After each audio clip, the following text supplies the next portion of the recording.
यह संसदीय डिक्टेशन 100 शब्द प्रति मिनट की गति से उच्च गति अभ्यास प्रतिलेखन संख्या 38 से है।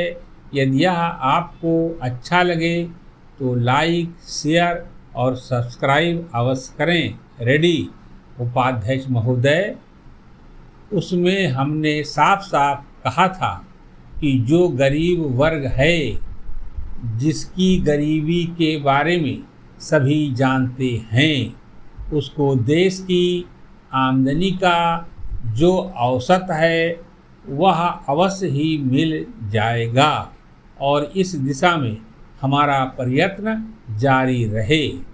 हमारा जो बजट है उसको जब तक अपनी आर्थिक व्यवस्था या अपने विचारों के अनुसार नहीं आंकेंगे तब तक उस ध्येय की पूर्ति नहीं हो सकती।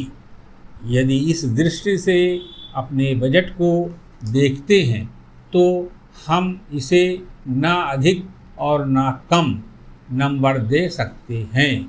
मेरी प्रार्थना यह है कि सरकारी या सरकार जिन संस्थाओं को सहयोग देती है उन्हें आदेश दिया जाए कि वे देश की उन्नति का विचार करें, परंतु खाने की पुष्टि देकर नहीं। यह कार्य शीघ्र से शीघ्र होना चाहिए। इसका कारण यह है कि उच्च श्रेणी आम जनता का आदर्श होती है और जो कुछ उच्च श्रेणी के लोग करते हैं उसकी नकल कनिष्ठ श्रेणी के लोग करते हैं। इसलिए यह काम पहले उच्च श्रेणी पर हो जाए तो आम जनता पर उसका प्रभाव अवश्य गहरा पड़ेगा।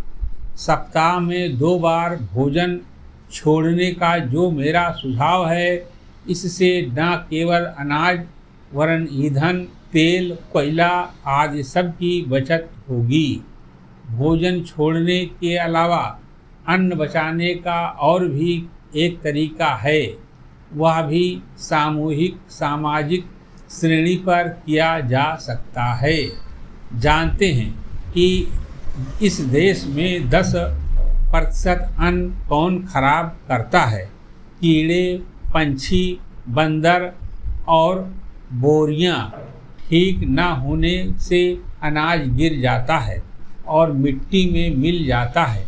यह विचार ये है, इस प्रकार 80 लाख टन बर्बाद होने वाले अन्न को बचाया जाए तो भारतवर्ष को किसी भी देश से अन्न की भिक्षा मांगने की आवश्यकता नहीं पड़ेगी।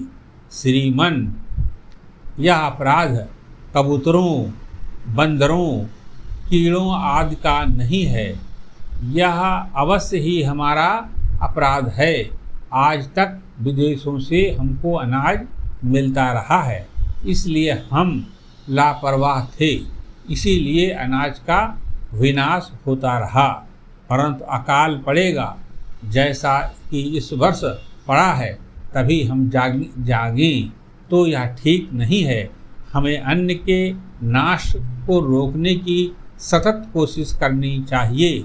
उसकी बचत करना हमारा परम कर्तव्य है।